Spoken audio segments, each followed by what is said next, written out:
Electrostatics में हम JEE advance का एक प्रॉब्लम डिस्कस करते हैं। क्वेश्चन कुछ ऐसा है।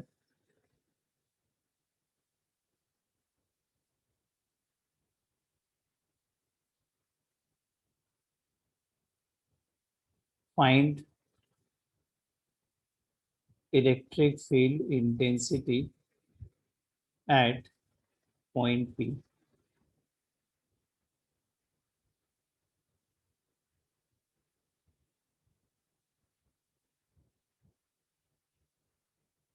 ये एक सेमी सर्कुलर रिंग है और इसमें चार्ज डेंसिटी लैम्डा दी हुई है। चार्ज डेंसिटी इसकी लैम्डा दी हुई है और इसका रेडियस है, इस सेमी सर्कुलर रिंग का रेडियस आर है। ये एक्स एक्सिस है, ये वाई एक्सिस है।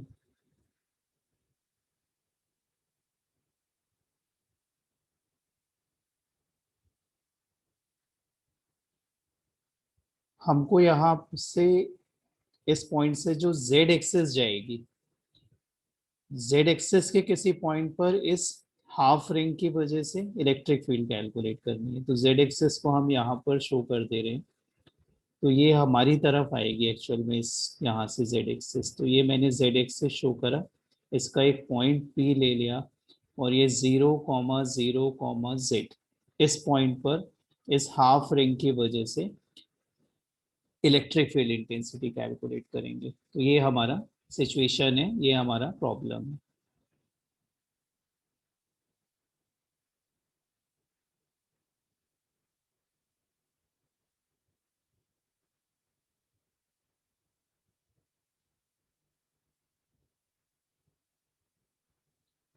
तो यहाँ पर अगर हम इस प्रॉब्लम को वेक्टर मेथड से सॉल्व करने की कोशिश करेंगे तो ये ज़्यादा सिंपल होगा। जैसे किसी पॉइंट चार्ज की वजह से अगर मुझे इलेक्ट्रिक फील्ड चाहिए तो उसका फॉर्मूला होता है के क्यू अपॉन आर स्क्वेयर। और अगर मुझे वेक्टर फॉर्म में लिखना है तो ये वेक्टर ही हो जाएगा। यहाँ पे वेक्टर आर, आर कैप आएगा और उसकी वजह से वेक्टर आर अपॉन आर, तो नीचे आर क्यूब हो जाएगा। ये तरीका होता है इलेक्ट्रिक फील्ड वेक्टर फॉर्म में निकालने का। वेक्टर आर क्या होता है? वेक्टर आर एक ऐसा वेक्टर होगा जिसका टेल जो है उस पॉइंट पर होगा जहाँ पे चार्ज होता है, और हेड उस पॉइंट पर रखेंगे जिस पे हमको इलेक्ट्रिक फील्ड कैलकुलेट करनी होती है, जहाँ ई कैलकुलेट करना होता है वहां पर रखेंगे। तो इसी लॉजिक से हम इस क्वेश्चन को सॉल्व करेंगे।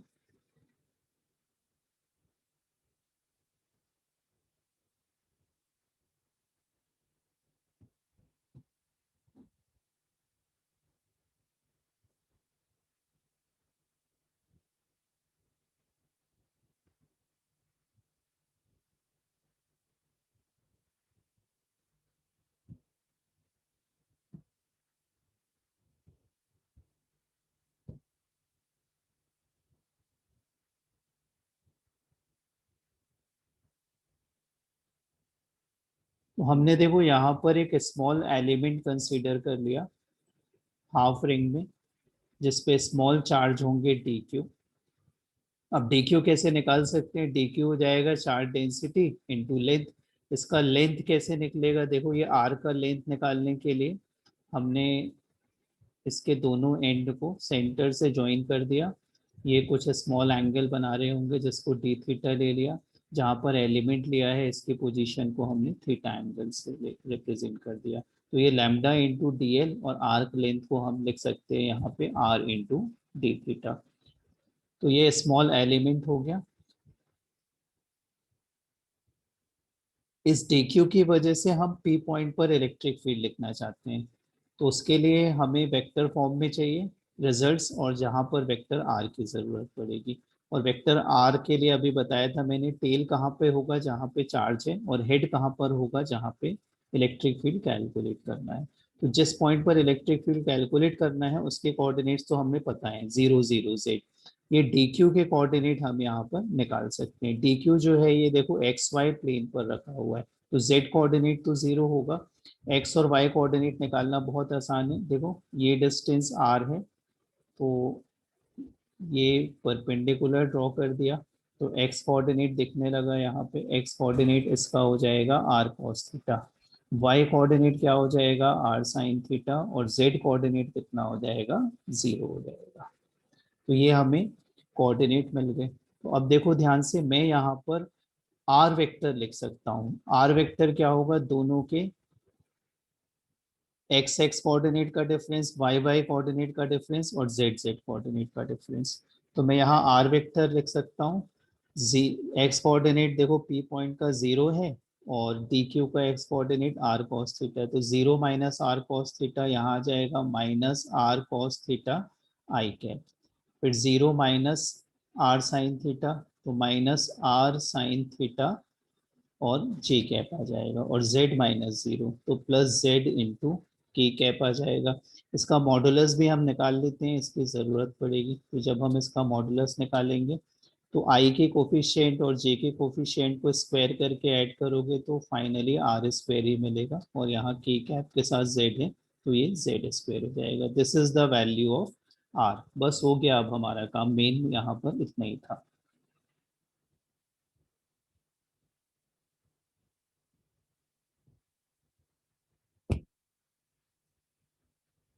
अभी हमने ऊपर इलेक्ट्रिक फील्ड का वेक्टर फॉर्म लिखा था, वेक्टर ई।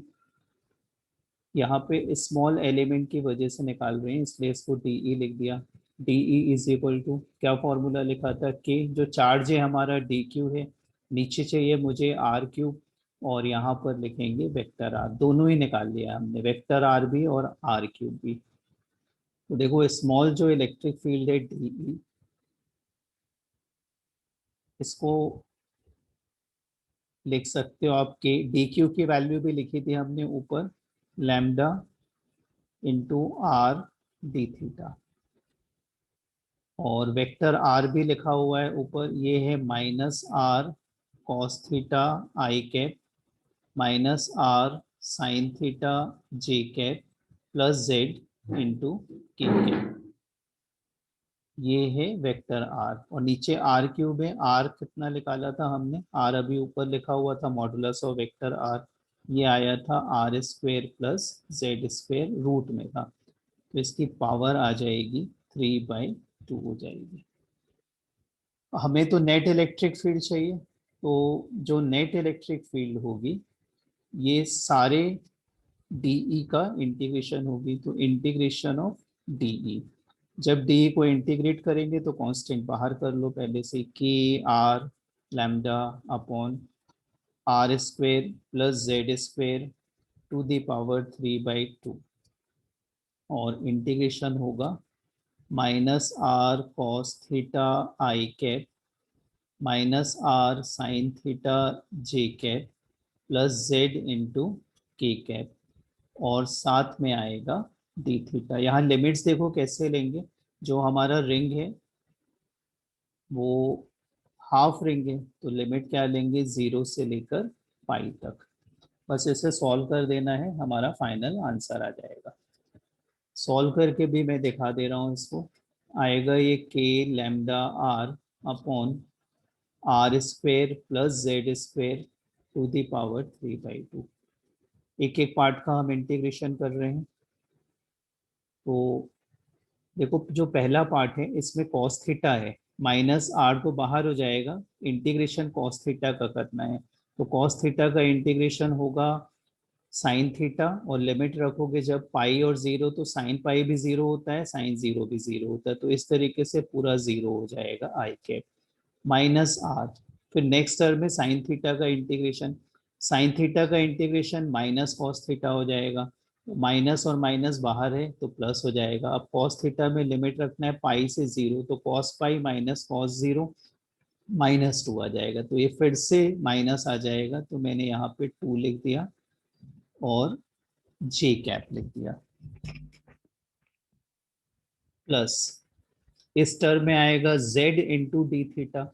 डी थीटा का इंटीग्रेशन थीटा, और लिमिट रखोगे पाई -0 तो पाई आ जाएगा, और साथ में होगा के कैप। तो ये हमारा आंसर आ गया। तो net electric field will be k lambda r upon r square plus z square to the power 3/2 और -2r j cap plus z pi k cap. This is your final result. और यहाँ पे आप इसका modulus भी निकाल सकते हैं. और फाइनली हमने इलेक्ट्रिक फील्ड निकाल ली है.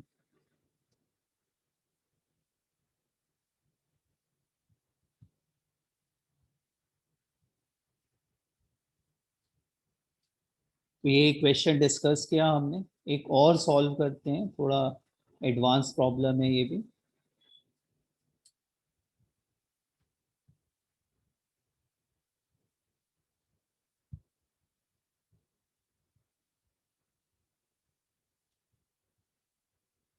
एक और क्वेश्चन डिस्कस करते हैं.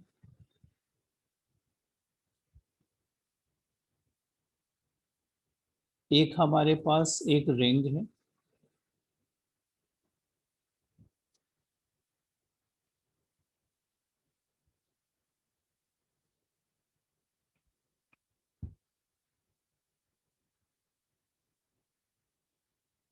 इसके अपर हाफ में पॉजिटिव चार्जेस हैं और जिसकी डेंसिटी, चार्ज डेंसिटी लैम्डा है.